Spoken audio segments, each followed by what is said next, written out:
Okay, we're going to get started on this right here, the 2021 pre-calculus practice questions. Make sure you have your formula sheet.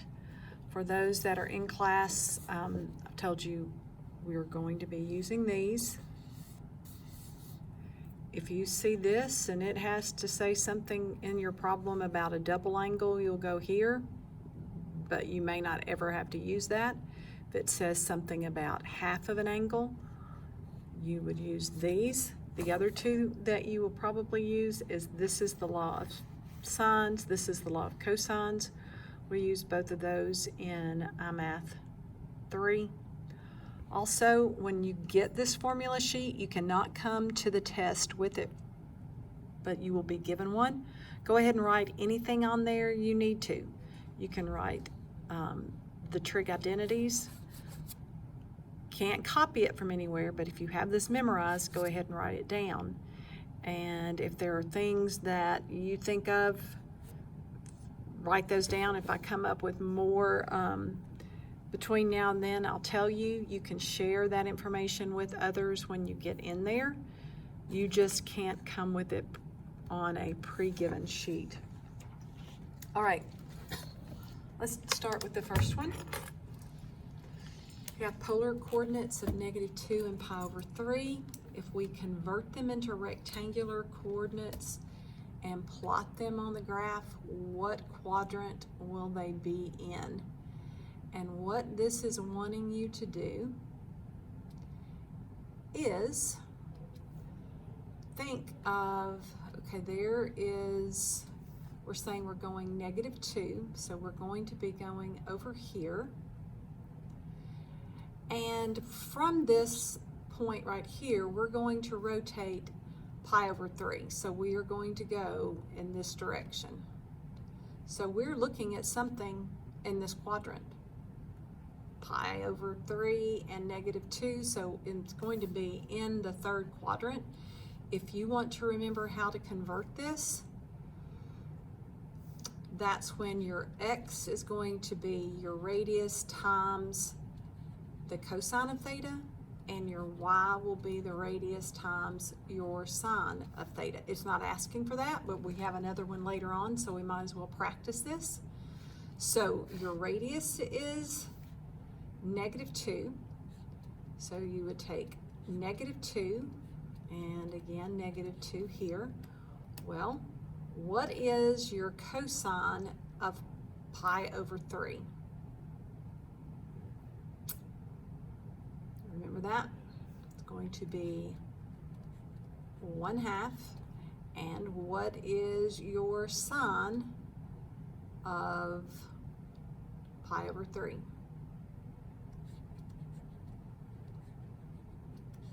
So your coordinates would be -1, and then what would that be? -√3. But they are in the third quadrant because here -x, -y. All right, the second one says to factor this expression.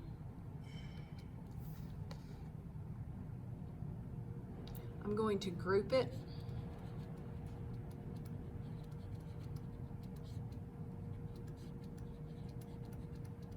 Anytime there's 4 terms, I'm going to look at grouping first. Can factor out an x² and I will be left with x - 5. I'm hoping I can get the same x - 5 inside here. 3 will factor out of both and I'm left with x - 5. So take my outside terms, multiply them by the terms inside the parentheses.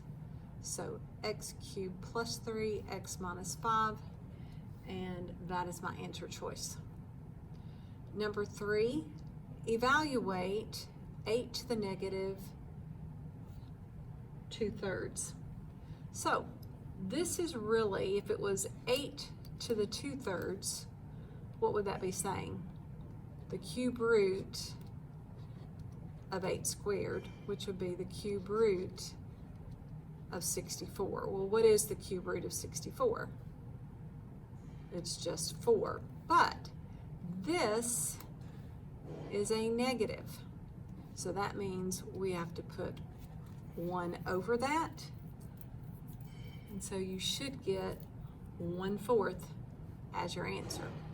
So I did it without this, or you could rewrite it like this. You could say, okay, that means 1 over 8 to the 2/3. Anytime it's negative, you're just putting 1 over whatever you have. So 1 over the cube root of 64, which is 1 over 4.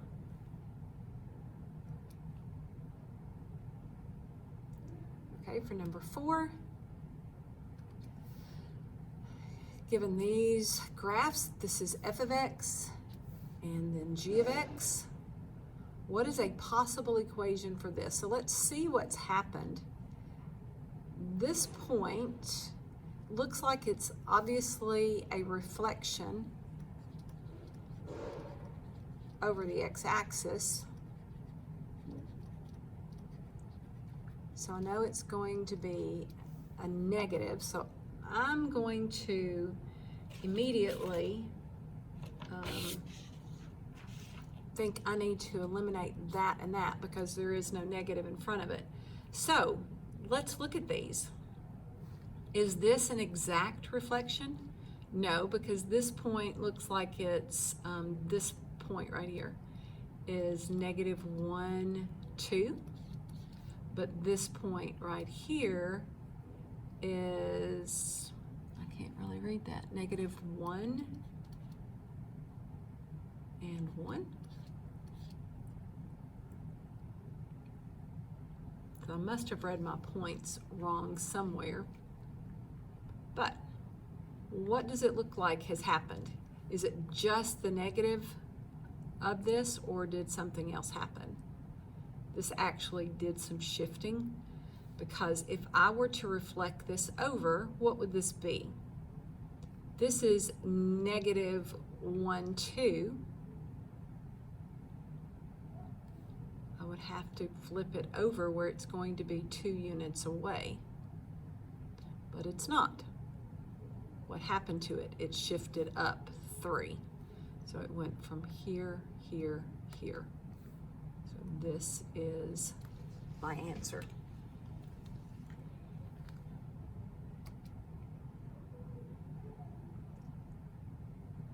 Okay, if you look at your formula sheet, let's look at what this is saying to us. You have a triangular property, and I'm just drawing any triangle. 2 side lengths, 65 and 82. This can't be measured. Maybe it's actually, in a puddle of water or whatever. So he measures the angle between the first 2 sides and finds out that it's 75 degrees. We want to find this. This is where you use the law of cosines. Anytime you find this, draw yourself a problem, look at this and see if you can figure it out. And if you have a side, angle, side, if you have that configuration, you're going to use the law of cosines, which is right here at the very bottom. It's not asking you to actually find that, but find the formula. So this is what we're saying. A squared is equal to b squared plus c squared minus 2bc cosine of a. That's when I need to label this. If this is what I'm wanting to find, then that means this is A. Doesn't matter which of these is B and which is C. So now let's just plug in. A squared is equal to B squared, doesn't matter which one we list, plus C squared minus 2. B was 65, C is 82, and then the cosine of 75. but that is a squared. I want just a, so I have to take the square root. So now let's look, which one of these is it? 82 squared, 65 squared. Well, we're not going to use those at all because that's not what we're looking for. Here's the difference. There's a minus, there's a plus. We have a minus, so we are going to choose A. When I've told y'all before that a lot of this test is just eliminating and using some common sense, that's truly what I meant. You have to know what to use on your formula sheet. All right, this polynomial function, this is not problem 6 and 7, it's really just problem 6.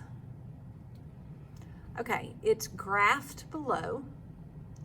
Which of the following statements is true?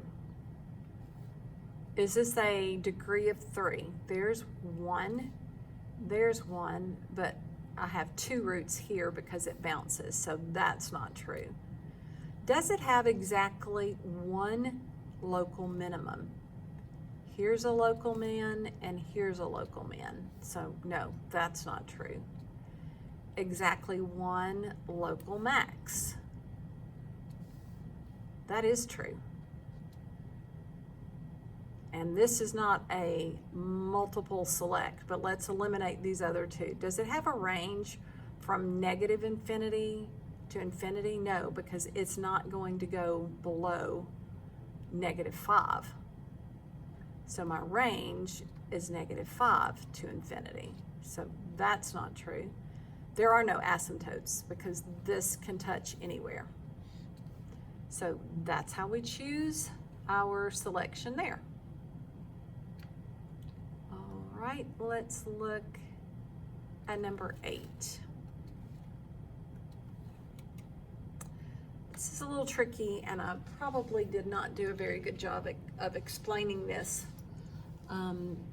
the other day in class. All right, let's work from the inside out. We want to find first the cosine of positive 3 pi over 4. So here we go, pi over 4, 2 pi over 4, 3 pi over 4 right here. And it's positive because we're going in this positive direction. All right, so what is our cosine? And it is going to be negative square root of 2 over 2 because our x's are negative and our y's are positive. So now we're saying we found that, and we want what angle has a sine that is negative square root of 2 over 2.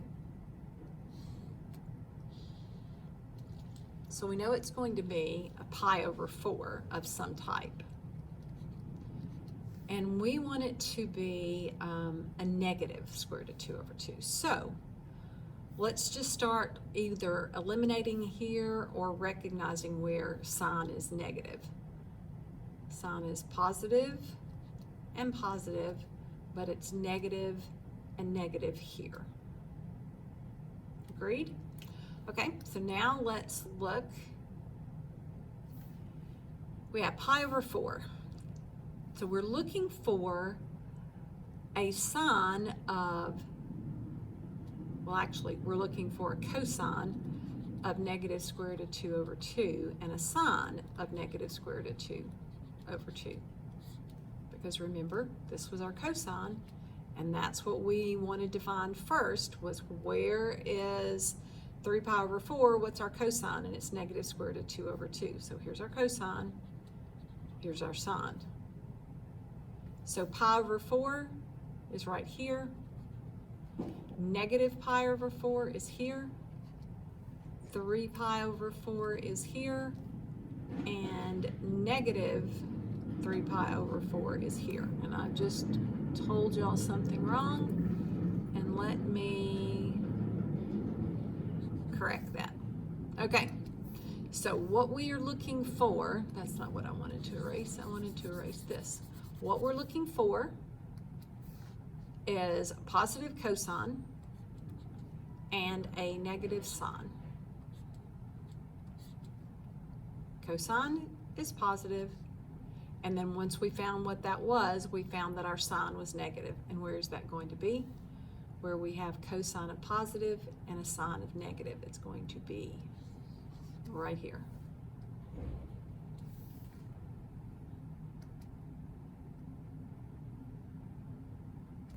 Okay, let's look at this one. For this right triangle, we know that this is 90, AB is 12, BC is 5. What is the exact length of AC and the exact measurement of angle A? Okay, so I know 5 squared plus x squared equals 12 squared. So x squared equals 12 squared minus 5 squared. What is that? 144 minus 25.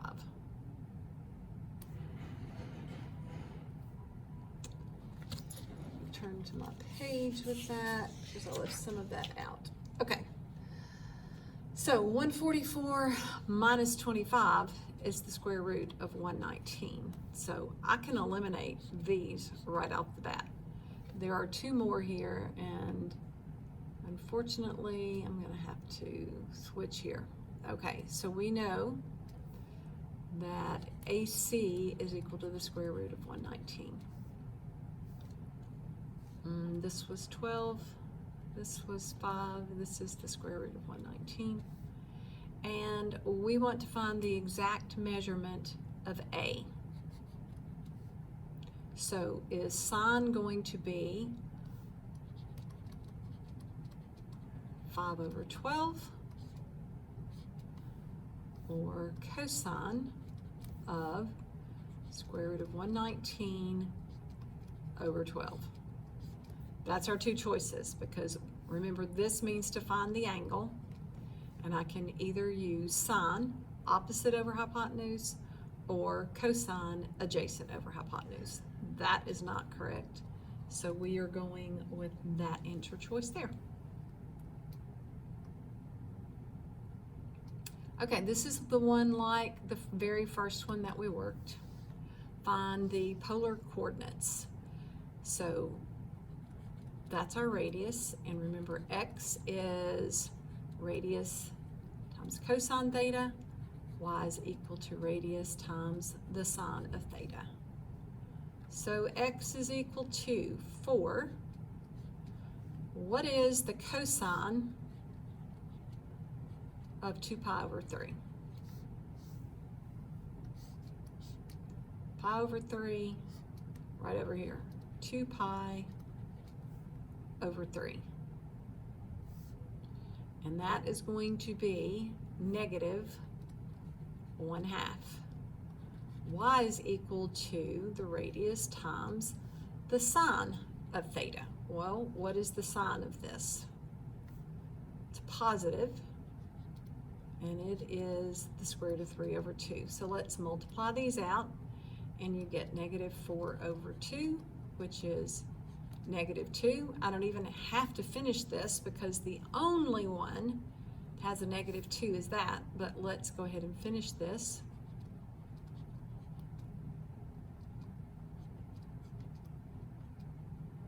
So that's why 10 has an answer choice of that first one. Okay, this one, I don't know a good math way to explain it. When I plug in, this is telling me, okay, these are the speeds that I'm wanting to go, 40, 50, between 40 and actually less than 40, less than 50, between 40 and 50, less than 60, or more than 30. Which one of these will let my car stop within 250 feet? It won't go beyond that. So this is what I did. I said, okay, less than 40, I'm going to put in 39. And Less than 50, I'm going to put in 49. Between 40 and 50 means it could be 50. Less than 60, let's try 59.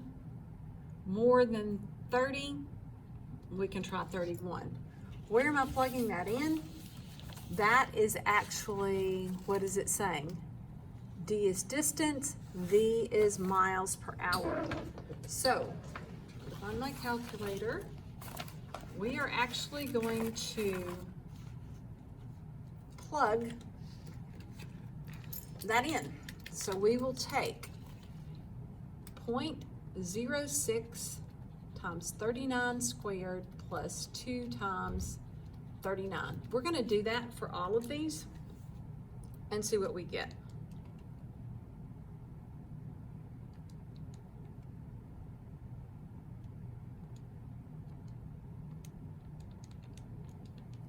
And I get for this 169.26. Let's do the same thing for 49.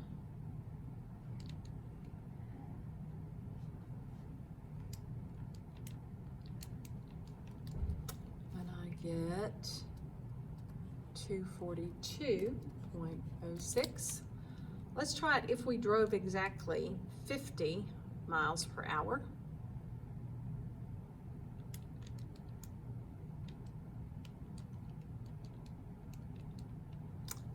That would get me exactly 250. Well, I know that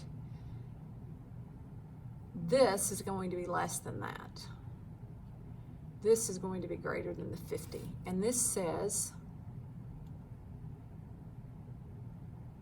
find the speeds for which a car can be stopped within 250 feet. So if you just looked at that,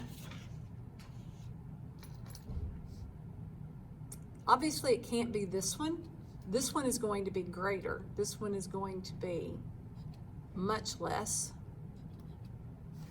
So this is the one I'm going to choose. It's the closest that's going to be within 250 feet.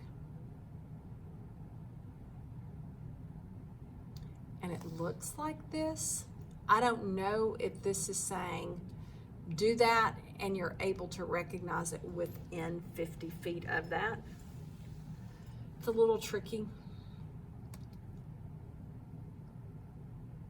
Okay, this may be all I have time for in this next section, and then I'll have to break it up to do the rest. This is called the difference quotient. And this will be given to you. This right here will be given to you. And it's saying, let's take the function plus h minus the function and divide it by h. And here is our function. So that means we need to take 3 times x plus h and square it minus 7 times x plus h, because here's my original function, but it's just saying wherever there is an x, add an h to it. Don't forget, however, to subtract out your original function and divide the whole thing by h. In that other practice test I gave you, there's one of these in there, and there's always one of these on the test, so you need to make sure you know how to do that. You are going to take your original function, wherever there's an x, add an h to it. That's why I put x plus h, quantity squared, minus 7 times x plus h. Now let's do our math. We'll have 3 times, that's going to give me x squared plus 2xh plus h squared. I just FOILed that out. And when you do, this is what you get. Minus 7x minus 7h minus, let's change our signs. So that means this will be negative, this will be positive. So I have negative 3x squared plus 7x all over h. Let's go ahead and distribute this, and we get 3x squared plus 6xh plus 3h squared minus 7x minus 7h minus 3x squared plus 7x all over h. Now we're going to start canceling out anything. Negative 3x squared plus 3x squared plus 7x minus 7x. Okay, so now this is what we're left with.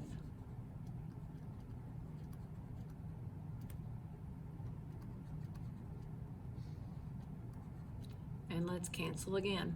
There's an h here, there's one there, there's an h there, and an h there. So we are left with 6x plus 3h minus 7. 6x plus 3h minus 7. Right there we go. Again, you need to know how to do that. It's just a matter of plugging in and then doing all the math. That's what gets tricky. All right, number 13, it says solve the log equation.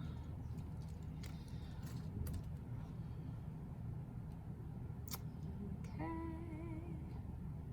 the screen has frozen. So log base 2 of x plus log base 2 of x minus 3 is equal to log base 2 of 5x minus 7. Great. They all have the same base, so I can end up dropping my log base, but remember here, if you have logs that are added, you have to multiply them. So I have to rewrite that as log base 2 of x times x minus 3 is equal to log base 2 of 5x minus 7. You have to do that first. Now we can drop our log base. So I have x squared minus 3x is equal to 5x minus 7. I have to combine these with the property of logs. Then because they have the same base on either side, I can drop the base. All right, let's get everything to one side.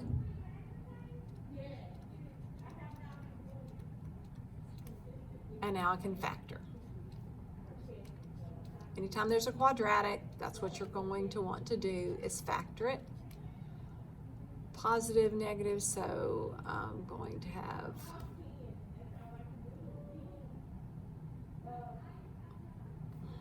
did that wrong. Both are going to be negative. So -7, -1. So x is 1, x is 7. Now, don't forget, we have to plug back in to see what's going to work. So if I have a log base 2 of 1 plus a log base 2 of 1 minus 3, that's a problem. Because I can't have a negative log. So that's not going to work. But if I plug in 7 is fine, 7 minus 3 is 4, 7 times 5 is 35, so that is going to be my solution. It's just one solution, and it's where x is 7. Remember, you can't have a negative log. Okay, let's look at this. There's a lot of information here, and the first thing, and really the only thing for this one that you need to know, is the inverse. Remember how to find an inverse? That's when you switch x and y, swap x and y, and solve for y. Okay, so I'm going to have x equals y minus 2 squared plus 3, which would be x equals, we got to square this, so that's y squared minus 4y plus 4 plus 3. So x is equal to y squared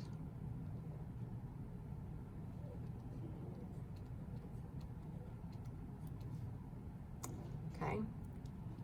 Now let's solve for y.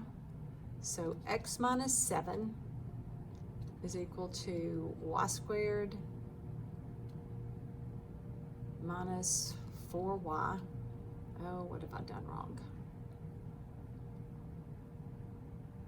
I know what I did wrong. I don't even need to do all this. Let me erase that and start over. I'm thinking about quadratics too much. Way too much. Okay, let's solve now. X minus 3 equals y minus 2 squared. I did not need to do all that. How do I solve this?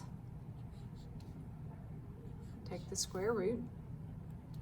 And now I will have the square root of x minus 3 is equal to y minus 2. Add 2 to both sides. And I have the square root of x minus 3 plus 2 is equal to y. That's my inverse.